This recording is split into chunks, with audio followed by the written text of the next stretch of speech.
Hello, everyone. Welcome to the Psychology and Spirituality, a Bridge to a Better Life discussion. I'm your host, Marcia Trajano, and with me today is a very special guest, Suzana Simões. Suzana is an active worker of the Spiritist movement. Dr. Simões spends her time between her professional work as a doctor of physical therapy, her family, and the important work of the dissemination of Spiritism.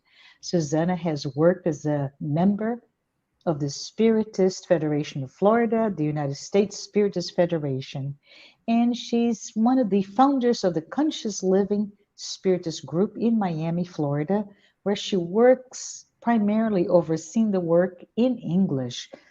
She's an active speaker in the US and abroad, and I'm very, very happy to be with you today, Suzana. For those who are here and maybe have not seen our topics before, our episode of Psychology and Spirituality is a program that is brought to you by many organizations such as AME Brazil, the United States Spiritist Federation, TV Mansão do Caminho, and the International Spiritist Council. But today's episode specifically is brought to you by our friends at Conscious Living Spiritist Group, which is a nonprofit organization located, as I said, in Miami, Florida. If you're interested in learning more about this organization, please visit clsg.us. And if you haven't done so, please hit subscribe and you'll receive notifications about our next presentations. But with that, I also invite all of you to send us your feedback, your questions, your comments in the chat window, and we will reach out to you when we are able to. But let me get back to you, Susanna. It is so, so good to have you back in our program. And today we're going to discuss another aspect of which you already discussed, right? This whole idea of Joanna de Angelis' approach to life and death. And specifically, we touched upon death and dying, but we're here to talk perhaps about the other side of the equation, which is a bit about those who are left behind, right? How can we,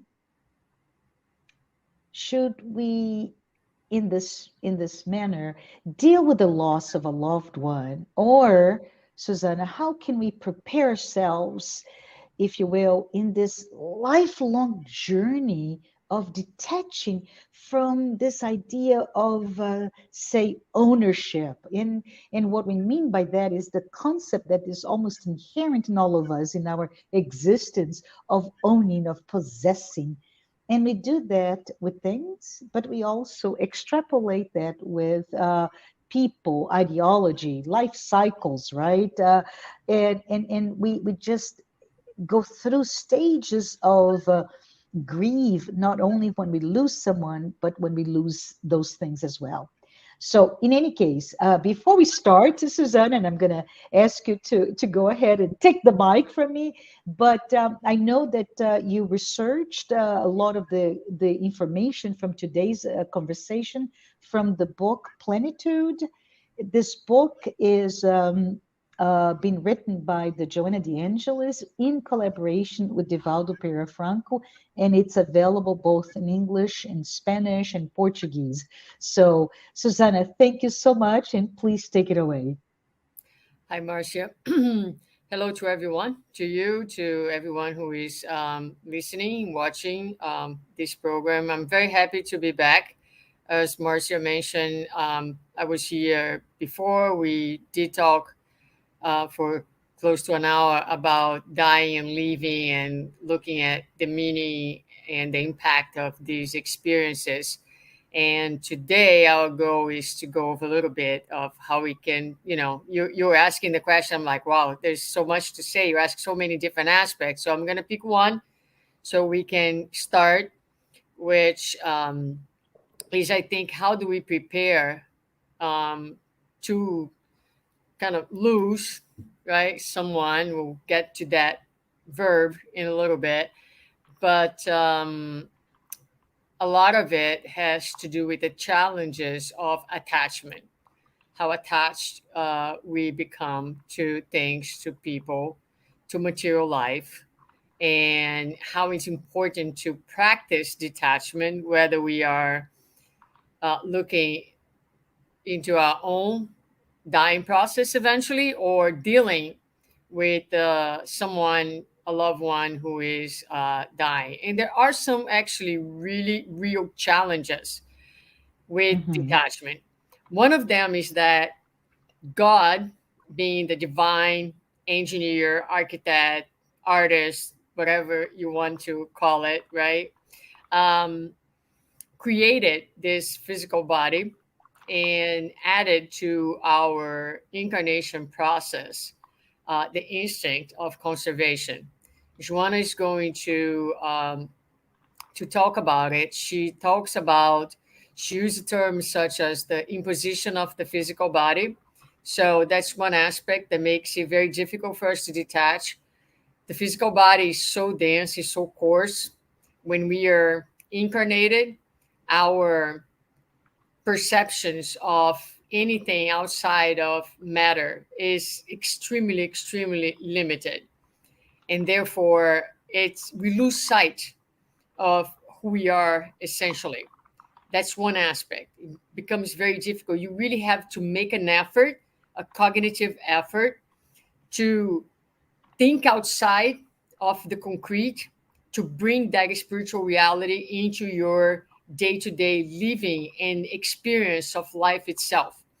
In addition to that, she talks about the instinct of conservation, that it's necessary, it's important, because life is so tough, it's so difficult, that it helps us to find the strength to stay, to Yes. stay the time that we need to stay, to endure the trials that we need to endure within the physical body. So all those things, the imposition of the physical body, the presence of the instinct of conservation, um, contribute for us to be attached to this physical life.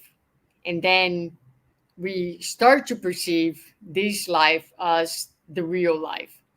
And we perceive anything and everything, including people, to be belong to us, right? Mm-hmm. So, like Mm-hmm. you mentioned, that sense of ownership, so much so that we say, my mother, my father, my son, and I think we did mention before, you know, um, no one belongs to anyone. These Correct. are all temporary situations. It's all borrowed. We have to return, and so she will, you know, bring our attention to the need, for instance, to practice this mindset with everything, with our relationships included. She talks about the importance of thinking of our loved ones, our affections, and understanding that they will walk with us to the edge of the grave. But from that point on, and she used exactly this expression, you know, we'll have to go separate ways, um, temporarily, but also we are immortal spirits, and each one of us has a very unique individual journey. So, love is the most powerful force in the universe. We can always find people, meet each other, be together, but we have individual paths that no one can walk for us. We have to attend to our very specific and personal spiritual needs. Yes. So I think that's because a lot of times people will say to me, uh, I think I'm good because I don't feel that attached to material things. But they don't realize that, yeah, maybe they're not attached to a car or a house, but they're very much attached to their family, for example. And that becomes a huge obstacle in dealing in a healthy way with loss and separation and death. Can I share something? It's a personal story, Yeah, sure. Susanna. But about 30 years ago, so a long time ago, I volunteered to be part of a work with the terminal patients, hospice patients. Mm-hmm.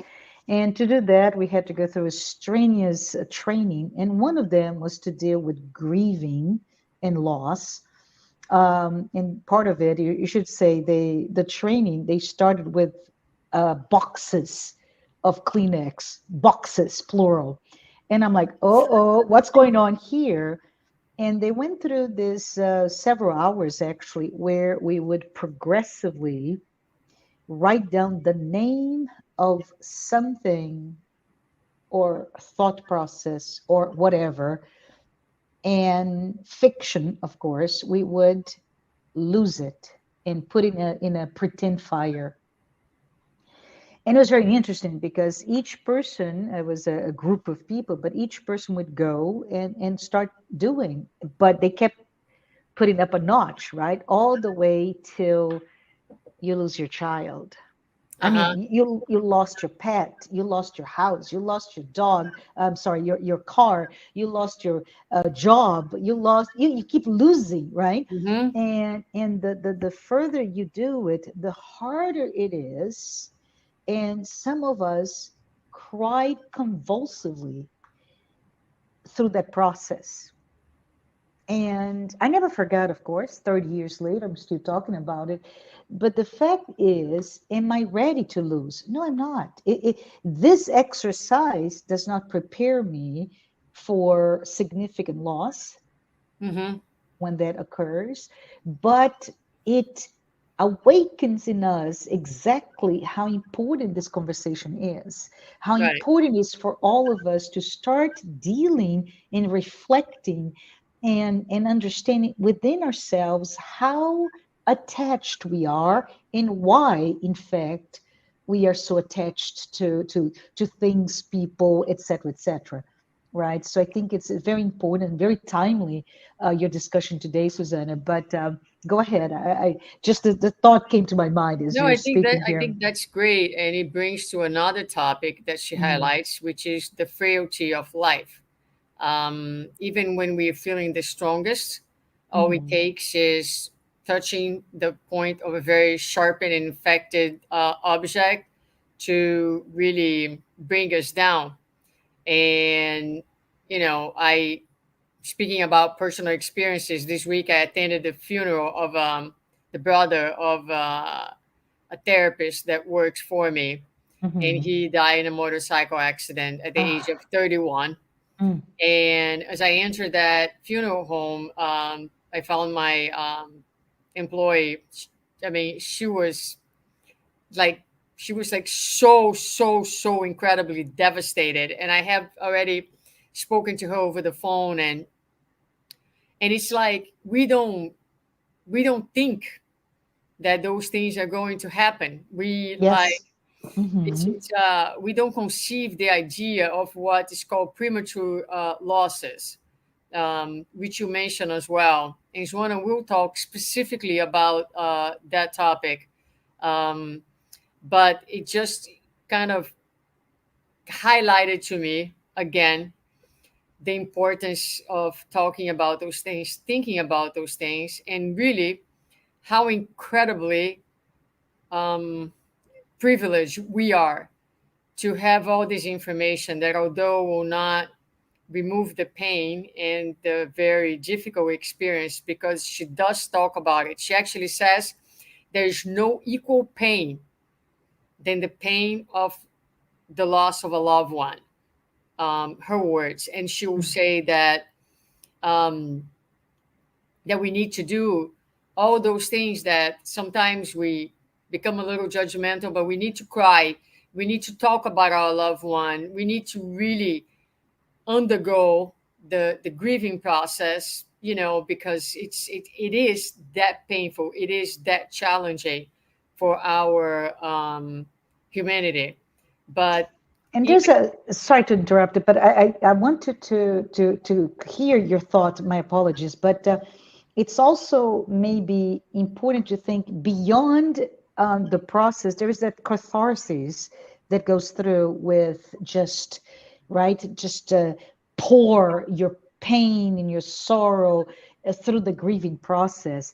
But through it, I would love to hear perhaps from you, Susanna, if we can also discuss about is it a grieving for the loss of the loved one, but it's also grieving for aspects of guilt and other types of things that we carry within us as it relates to that loved one.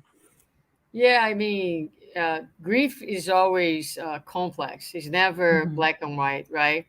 A lot of times, grief is accumulated. There's a lot of unfinished grieving that accumulates in one specific loss. In addition, all the guilt, the unfinished business, that a lot of times is part of that process. And here is where, well, self forgiveness plays a big role, forgiving of the other, but also the spiritists on this philosophy that tells us that there is really no business will ever be unfinished.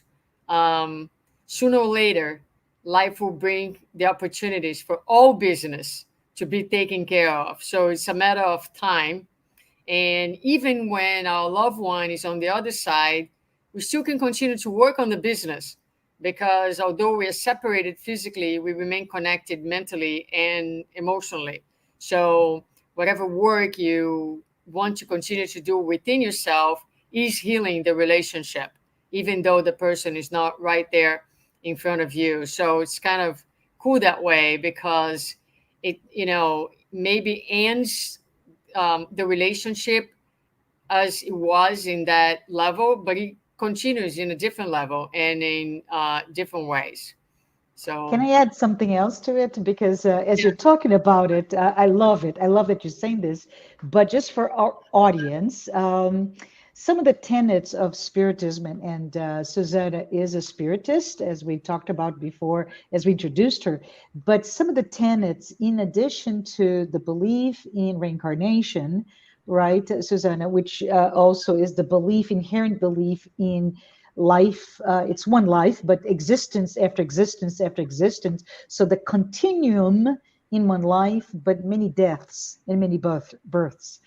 But one of the things that also is part of Spiritism is the communication between the spiritual dimension and the material dimension, as you mentioned here, that is also evidenced through authorship, spiritual authors, through the collaboration of many amazing individuals that are dedicated and committed their lives into their mediumship, right?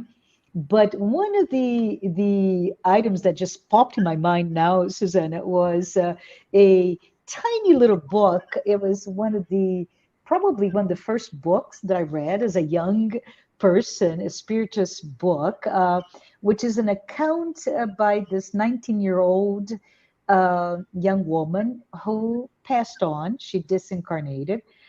She died, and she sends the message of how it was her life upon her death.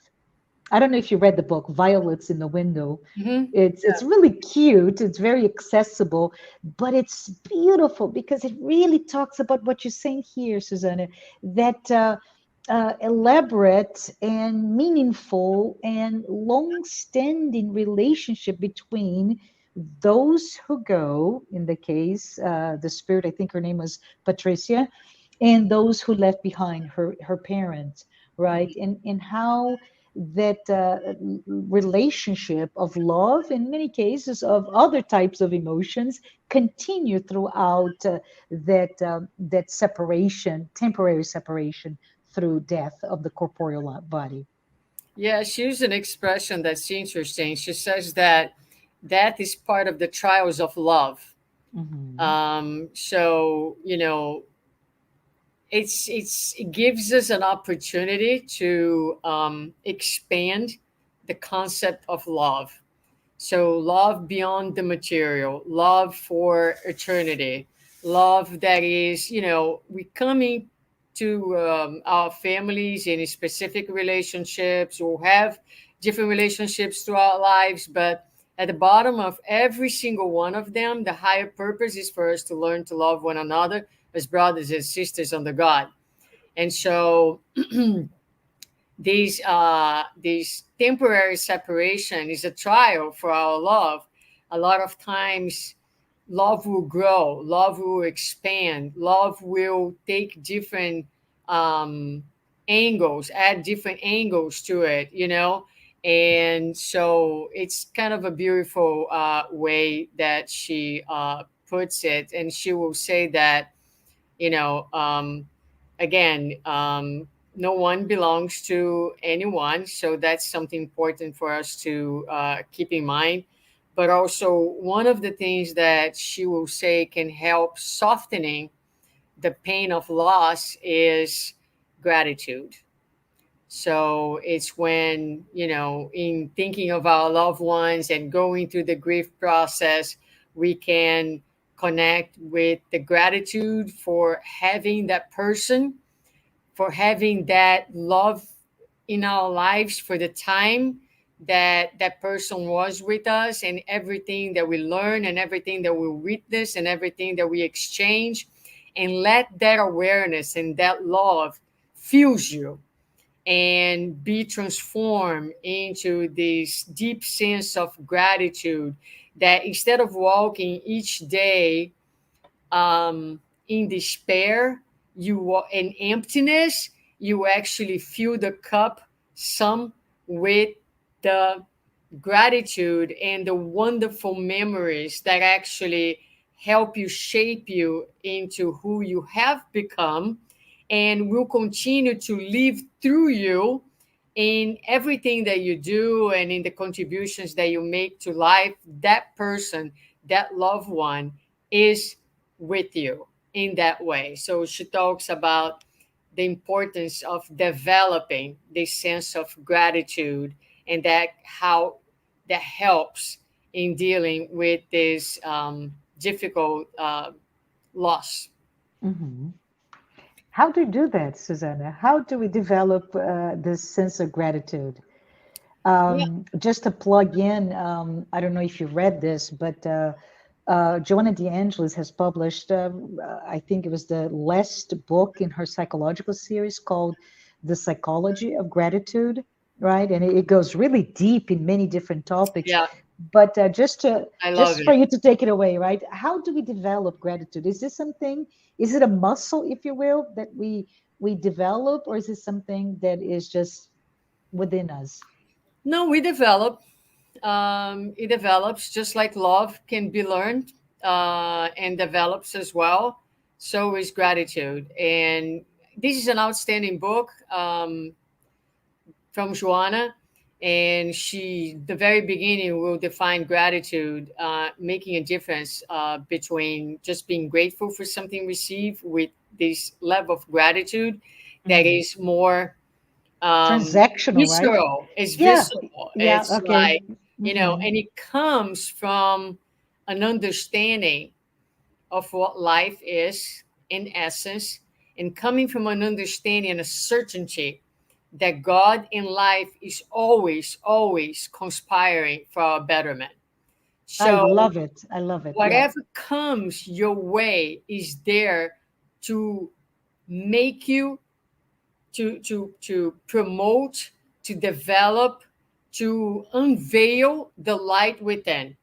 So good things, bad things, as we label, right? They Hmm. all are, they come to you. God never ever, different than our mail system, will deliver to the wrong address. It's knocking your door. It's meant to be for you. Okay, it's not for your neighbor, and arrive in your house for a very specific reason. When you are certain that God is your partner, is has your back, and is with you and for you in everything, you start to develop little by little this sense of gratitude. And even so, life starts to be looked and felt and experienced from a very, very different paradigm. And even what we call premature losses, for example, that we were talking Hmm. about, and the example that I gave, that is so incredibly difficult can now be interpreted, felt, and experienced in a different way. Absolutely. I wanted to do something ad hoc here, Susanna. And maybe I'm going to ask you and myself and everyone who's here with us today through this talk to perhaps for 10 seconds think about your worst moment that you ever lived through in your entire lifetime. The worst, the most painful. And as you, and I have to close my eyes, I'm sorry, but as you close your eyes and you reflect upon that key moment of extreme pain, also think about of all the good things that came because of it, that stemmed from it. And it's amazing when we start to look at it long term and we move our judgment, which is immediate judgment, right? You Mhm. said the label of good or bad comes from our very Limited myopic. perception and Yes, understanding. yes, yes, which Hmm. is usually material. Just Yeah. we can start with that. And we can say, well, let's start to add on to beyond the material, immediate perception of a point in time in our lives to the emotional concept, the intellectual dimensions, but most important, that spiritual dimension that is eternal, right? That is, it just not eternal, but immortal from our soul perspective. So when we look at those things that were challenging, they were hurtful, they're painful, and today, at this very moment, as I'm talking to you, we can start to see all the good things that happened that resulted from it.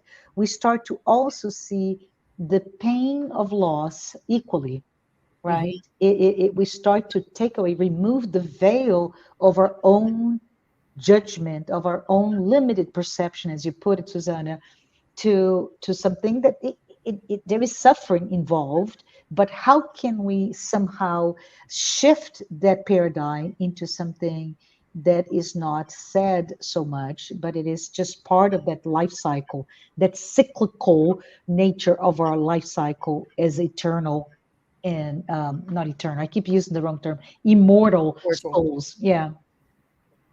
Yeah, a lot of times we're not able to see immediately Mhm. those benefits. A lot of times, those more like tragic or very hard moments, although at the moment, again, we cannot understand what it is to be learned or seen, they will reshape our lives. And we see a lot of times people who undergo very tragic, difficult losses, taking that pain and making into something wonderful Mhm. for the community or for themselves. A lot of times are through these hardships that people, for instance, will awaken for different values, for they will have different insights into Mhm. life. They will be shaken out of their comfort zones and attuned to things that were secondary to them up to that point. A lot of times, it is not until we are crushed by pain that we'll think of God for the first time in our lives, even if it is to curse. But Mhm. maybe you didn't even think of God, but now you're like having a conversation with God. Maybe you're very Correct. angry at Yeah. God, but you're acknowledging God. That's the That's beginning. progress. That's progress. Yes, that Yeah. is progress. Yeah. And again, this is, I think, when the spiritual knowledge, and I think Joanna does again. I just want to highlight that pretty much all her books on the psychological series do have a chapter that will talk either about death or loss or detachment, whatever might be related to the issue, which is really interesting. But she will she will my screen went black for a second. I was like, oh my god, it That's died in okay. front of me. But it's just that I Well, haven't. while you recover, maybe it would be a good plug here. a mutual friend. She's in Florida. You know her quite well. Rosana de Rosa. She's Yes, Brazilian, but she's doing a beautiful, beautiful work dealing with grief, right? yes. Where her loss, and I'm, I feel free to talk about it because she speaks very openly about Yeah, where yeah. she lost, right, her first child. She was very young, True. and Two children. right, and then the second child, she died not long after that, and that extreme grief without support, and that's where she really her work that she's doing is to help us understand the emotional landscape of such a painful experience that you don't know what to do, how to act, how to think, what to believe. And she's doing a lot of work in entering, in confronting, in accepting that grief specifically. And I think if you haven't, you listener who have not heard about it, I highly recommend that you research. And I forgot the name of her The organization. project's called Embrace Loss and Grief. That's good. Um, Yeah. yes, I'm actually part of it. Oh, I have done the training on the project, and I'm in one of the groups embracing people with loss, and it's very it's something to witness, to read, to hear about what people go through and their struggles in this time period. A lot of times, parents who have lost a child and are having a difficult time understanding, they are having a difficult time seeing how they can still find meaning yes. in their lives after having lost a child. And Joanna is going to mention that that is usually detested by by humanity, but particularly when it takes away a youngster, Yeah. someone with a promising future. But she will reframe it, one by saying that there is no real loss. Loss, the verb to lose, is displaced under the spiritist perspective because we can only lose what we have. Hmm. And again, we don't really have someone else, like we don't own anyone. So understanding that is a first point. The second point that she brings is always to look at death as the great liberator. Those are the words that she uses. So that requires an incredible change in perspective. You have to do like a mental exercise to understand that we see the material life as the real life, and she puts it. Um, Not only she talks about people who are premature departures, but also the departure of the good. She says that when someone good dies, for us is an aberration because Yes. really the bad one should die, not the good one. So whether we are looking at the death of a good person, of a child, she says that she puts this all together and say, look, that is the liberation, is freedom for the spirit. That means that that spirit has accomplished his time. Hmm. For the spirit to be incarnated in this physical body is to be limited, incredibly limited, is to be in prison. The spirit is constantly, constantly aspiring to be free. And so when a spirit is given the opportunity to leave, we have to exercise our minds and to think he or she is free, he or she completed their mission. Now, my job is to stay behind and fulfill mine. And again, if you can connect with gratitude, We know also, spiritually speaking, that a lot of times we have agreed in receiving a spirit as a son or a daughter for a short period of time to help that spirit in accomplishing their task, but also as part of our learning and our Mhm, growth. And a mhm. lot of times behind that growth is the acceptance of God's will above ours, which is very challenging because we do the Lord's Prayer, we say, Thy will be done, but we um, often do not mean it.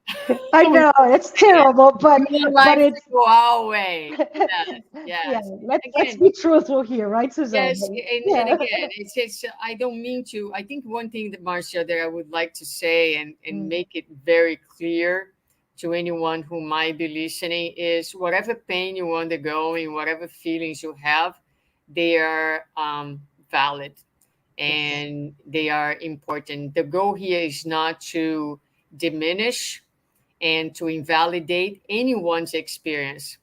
We are not in a position even to say like how long should you grieve. This is a very particular and personal experience because two people may lose a child exactly the same age, but who they are, their journey up to that point, their inner experiences, their story in this lifetime, in the course of everything, is going to add to the context of grief. It's going to color that process in very specific ways. So, what we are saying here is we are just trying to enhance the landscape, enhance one's vision and understanding of life so that through the grief process, through your mourning, you can feel that you are still being held by the faith, by the understanding, and that there is life beyond that difficult moment. There is meaning and there is beauty and there is a purpose for everything under heaven. Yeah. Yeah, that's beautiful. Thank you. Thank you for saying those things.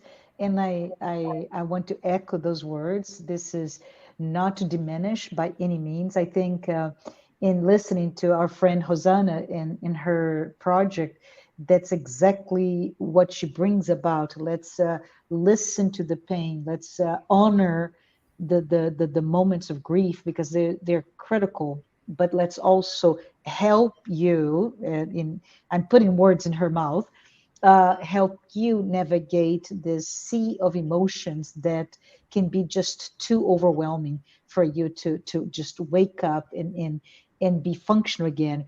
There is a story that's very interesting in my mind's eye, Susanna, which is the notion of death, especially premature death, as you mentioned earlier, Mhm. right? Someone who, when we talk about, oh, I think we talked about some of your patients, right, that were 104, Yeah, yeah. 106, Hmm. and as longevity, human longevity keeps expanding, we no longer have that expectation that by 65, 75, 85, this is it. But even at that length of time, we are shocked. But let's pretend it's different in our reaction when we say, oh, this 31-year-old man at the brink of really all the greatness that we all assume him or her to be, right? Versus somebody who has had a long life and it's at the end and it's Right, just right. concluding it. But regardless of it all, there's the notion of that young one. I'm going to focus here my thought Hmm. process on the young, the premature death, as someone who's going on a trip, on a journey, right, an adventure.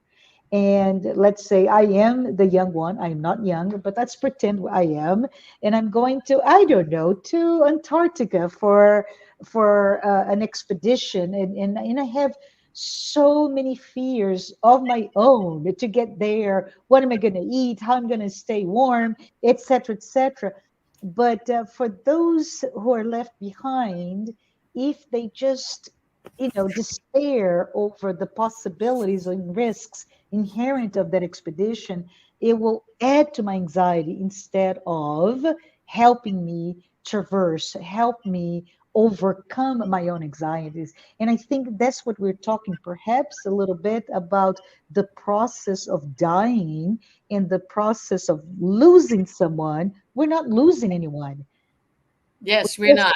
right? They're going to an expedition in Antarctica, perhaps, in a metaphorical manner, right? Yes, and that gives me a chance to bring another Mhm, concept that she talks about, and that I really like and like to talk about for people to think about it, which mhm, is what she calls retentive selfishness. mhm, So when we are at times wanting to keep someone with us, there are many instances where we are really not thinking of the person, we're thinking of ourselves. Um, we are the center of, you know, our actions and feelings. Sometimes you might have someone who is so ready to go, mhm, physically, mentally, and you have all the loved ones, holding that person with their thoughts, with their prayers, mhm, and she invites you to think, you know, who is at the center here? Is the you person, or is you? Are you mhm. doing this for the person, or are you doing this for you? So she says that, she calls it retentive selfishness. So we are trying to keep people for ourselves, and we do so, uh, you know out of kind of love, kind of a Yes. selfish love, but Mhm, also as a result of our, again, spiritual ignorance and understanding that this year is all temporary. It's really temporary. It is like as if we are, we left home. I'm gonna take your example or analogy with the trip, right? mhm, So you travel back, but you travel here. When you travel here, mhm, we travel. It's a camping experience. We on tents. Tents are mhm, not made for us to stay permanently. Tents are mhm, temporary. So we are here in tents, and they are frail. And there's a time that we have to go back home. No one can survive a lifetime in a tent. You have to go back home. So the more that we can understand life from this point of view, we'll be able to do what she talks about several times, which is to actually rejoice when yes. someone leaves. It seems impossible. It seems like, are you crazy? But when you are convinced of your immortality, not Yes. mentally, Mhm, but spiritually, emotionally, when you are so certain of it, it's very much like, okay, we were together in this school. Gosh, you graduated. Congratulations. So the funeral will be, yeah, a mixture of feelings. Sadness, well, it's going to be a little while until I'm able to see you again physically. But guess what? You are moving forward. You are going to the next phase of your life. You are going now to reap the fruits of all this experience and the learning. I am happy for you. I rejoice with your accomplishment, with your transition, with the next step, what life is going to bring to you. So, if we can put into that perspective, it will definitely lighten the moment, and we'll be able to do both. We'll be able to cry, and we'll be able to smile. absolutely. This is, I think, unless you have additional final words, I think this wraps up really well our episode today, right, Susanna? It's a lot. 40 minutes is not enough to really delve into the notions of dealing with loss and, of course, detachment. There are many, many books. We're here highlighting specifically the psychological series by Joanna de Angelis, and specifically we talk about two of the books, right? Plenitude and the Psychology of Gratitude. There are many other books that will help you discuss and break down those concepts. Some of the things that came to my mind, Suzana, while you're talking, was actually the Gospel According to Spiritism, specifically chapter 5. I think Chapter it's, 5, Blessed the yes, Afflicted. Yes. yes. Mm-hmm. And there's an item, I think it's 20, that talks about the premature, like the Yes. loss, Mhm. the premature loss. And like your message is a message of invitation for us to understand that strong attachment that we have to those that go before us, and the ignorance, I like your word, your lack of awareness of those very strong relationship, the bonds of love will remain, and that we should rejoice, as you mentioned, and we should be connected after the passing of the corporeal existence, the corporeal body. With that, I think I would like to say one more thing that just popped in my mind.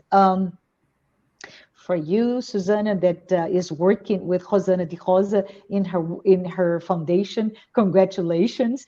And all of you that may be working or have heard of it, please check it out. But I think it's important for us to understand there are three in the physical body, there are three reasons why you die, right? An accident,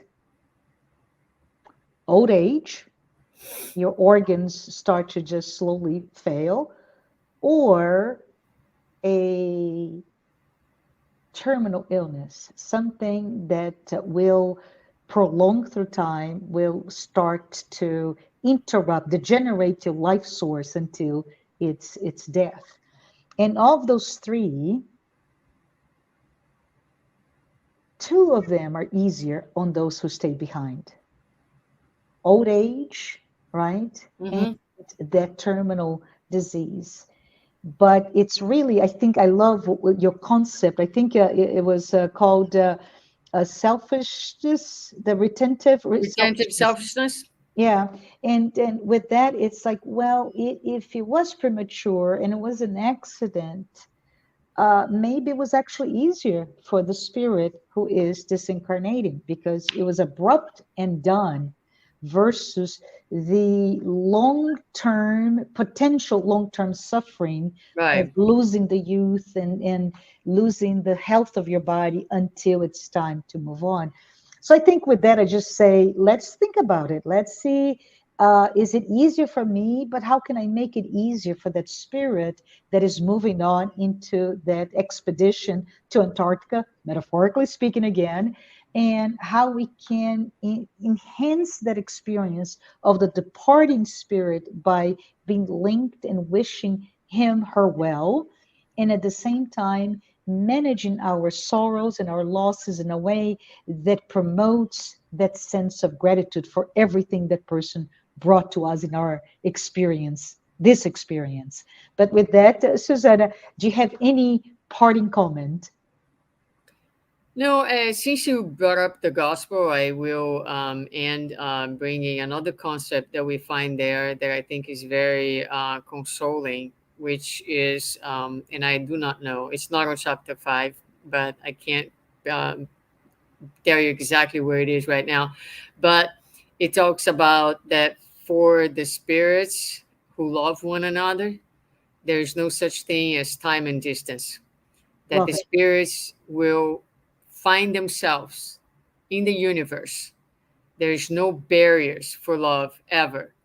And so I think that's a very consoling idea.